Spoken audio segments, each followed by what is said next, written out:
Don't watch demon slayer like me. आपने title और thumbnail में बिल्कुल सही सुना है। मेरी तरह आपको डीमन स्लेयर देखने की जरूरत नहीं है। मैं आपको सीधा और सिंपल वे बताऊंगा कि किस तरह आपको डीमन स्लेयर देखना चाहिए।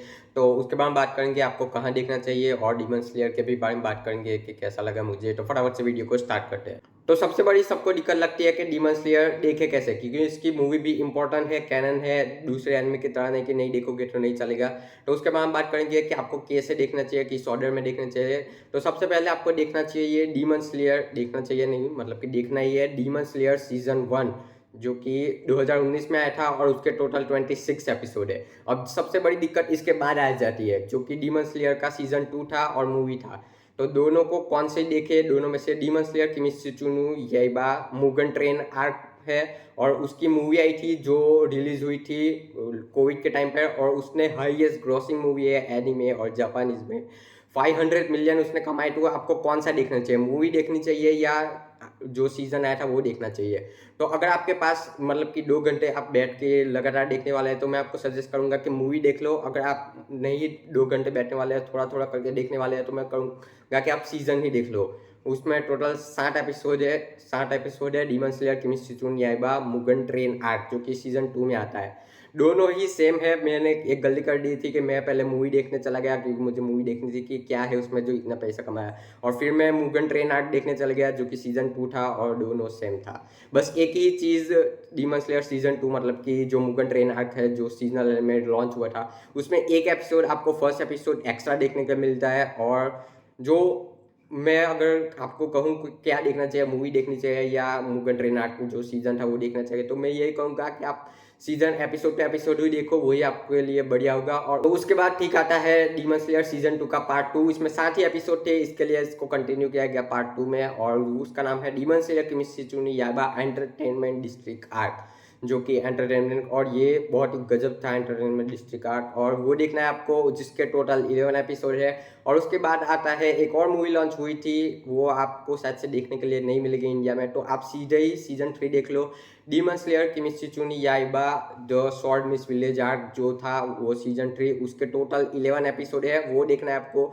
तो इस तरह आप ऑर्डर में देखेंगे तो मैं सीधे कहूँगा कि सीजन 1 से चालू करो, सीजन 3 देख लो। मूवी देखने की कोई ज़रूरत नहीं है, वो फालतू में उन्होंने पैसे कमाने के लिए थिएटर में रिलीज़ किया था। तो ये इस तरीके देखो, इस तरीके से आप देखोगे तो आपको और मज़ा आएगा, ना कि मेरी तरह, क्योंकि मैंने मुगन ट्रेन आर्क मूवी भी देखी और सीजन भी उसके साथ 7 एपिसोड भी देखे, तो इसलिए मैं आपको बता रहा हूँ। तो आप सोचेंगे आप कहाँ देखना है, नेटफ्लिक्स पे देखे या क्रंची रोल पे देखे और या कहीं और देखे, तो वो आपकी मर्जी है। लेकिन क्रंची रोल पे आपको एकदम फ्री देखने के लिए मिल जाएगा, लेकिन उसका सीजन 1 है ही नहीं क्रंची रोल पे, लिटरली सीजन 2 और 3 आपको देखने के लिए मिल जाएगा बिल्कुल फ्री में, और मुगन ट्रेन मूवी भी आपको देखने के लिए मिल जाएगी, लेकिन उसके लिए आपको सब्सक्रिप्शन लेना पड़ेगा।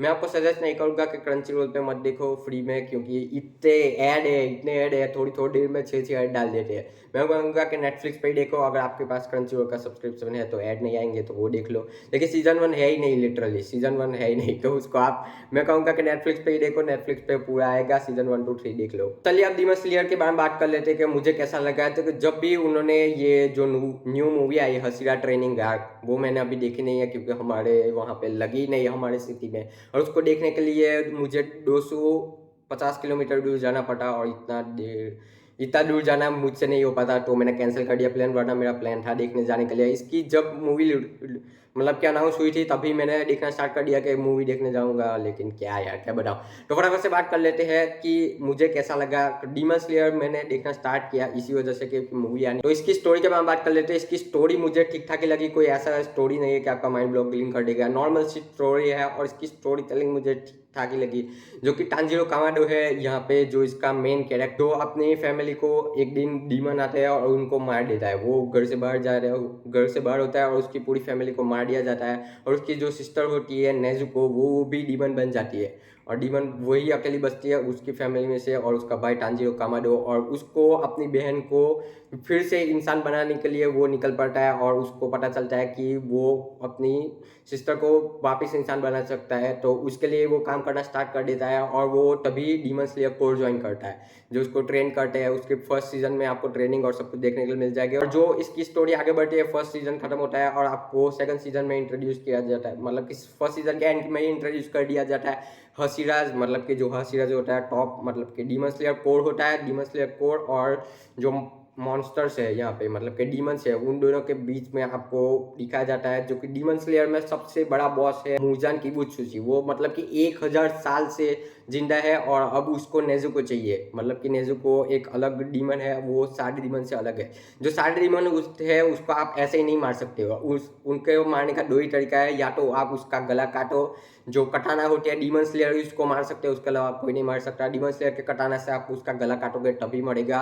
और बहुत ही सारे अलग अलग डीमन होते हैं। मुझे पहले सीजन देख रहा था, मुझे लगा क्या है यार डीमन स्लेयर काटो मारो, लेकिन जो है वो आप देखोगे तभी आपको समझ में आएगा। सीजन 2 से ये एनीमे पीक कर जाता है। सीजन 2 के बाद 2 और 3 सीजन मतलब गजब थे, मैंने एक्सपेक्ट नहीं किया था। बेस्ट मतलब कि इसके जो फाइटिंग है, लिटरली मुझे बेस्ट फाइटिंग एनिमे के अंदर मुझे पूछोगे तो यही लगा मुझे। इसकी जो फाइटिंग है, एनिमेशन है, गजब लेवल का एनिमेशन है और यही चलता है अभी। और सीजन 4 यहाँ ख़त्म हुआ, मुझे बहुत ही बढ़िया लगा।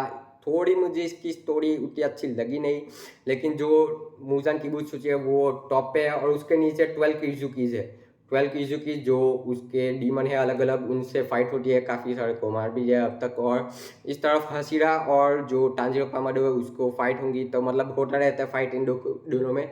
तो यही पूरा एनिमे है, आप देखना चाहो तो देख सकते हो, देखना क्या आपको देखना ही चाहिए, बहुत ही बढ़िया है। और इसके 1-2 महीने में ही शायद से सीजन 4 आने वाला है। उसमें जो अभी मूवी लॉन्च हुआ है उसका फर्स्ट पार्ट मतलब कि 1 घंटे का एपिसोड पहला रिलीज होगा और उसके बाद पूरा सीजन चलेगा।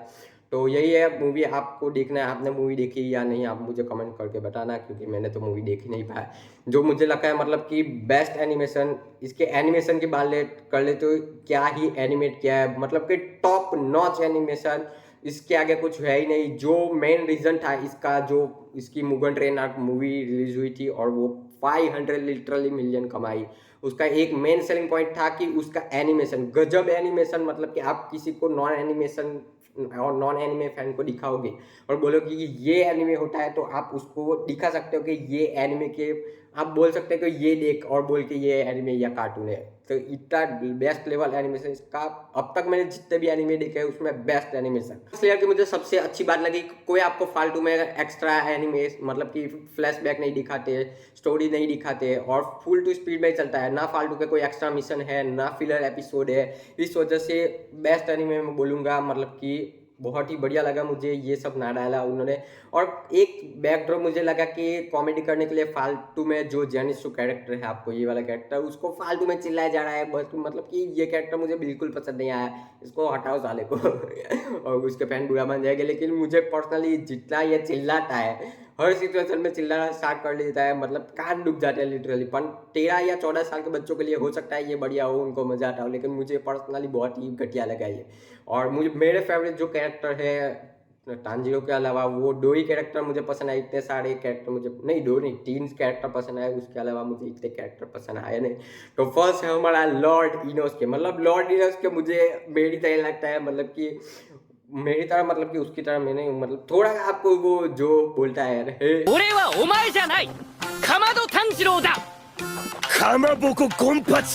तांजीरो का नाम ही उसको याद नहीं रहा, लिटरल में भी यही हूँ, मुझे भी लोगों के नाम ही याद नहीं रहते, इसलिए वो मेरा फेवरेट है। और दूसरा है लेडी कोचो, यानी क्या था, शिनोबु कोचो उसका नाम, रियल नाम है शिनोबु कोचो। बेस्ट हंसी रहा, मतलब कि आप देखोगे पागल ही हो जाओगे इसको देख के। और थर्ड रेन गोकू, आप मुगन ट्रेन देखोगे उसके बाद उसके फैन बन ही जाओगे लिटरली।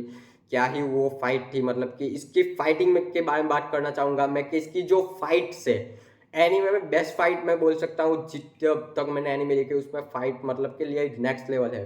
पहले सीजन में मुझे लगा था कि क्या ही फाइट है, तलवार से काटो और खत्म हो जाएगा गला, लेकिन सीजन 2 और 3 में जो हसीराज फाइट करते हैं और जो टांजिरो भी फाइट करता है, मतलब नेक्स्ट लेवल जो फाइटिंग होती है। और जो सीजन 3 में एंटरटेनमेंट डिस्ट्रिक्ट आर्ट में जो फाइट होती है और जो इंटेंसिटी उसकी, मतलब उसके आगे मैंने कुछ नहीं देखा लिटरली। अभी भी गूस बम्स आ रहे हैं मुझे, पूरे रोंगटे खड़े हो गए। इतने नेक्स्ट लेवल एनीमे आपको देखना ही चाहिए, मैं रिकमेंड करूंगा। अगर आपको वीडियो अच्छा लगे तो लाइक करना, शेयर करना, सब्सक्राइब करना। हम मिलेंगे आपको अगली वीडियो में, तब तक के लिए बाय।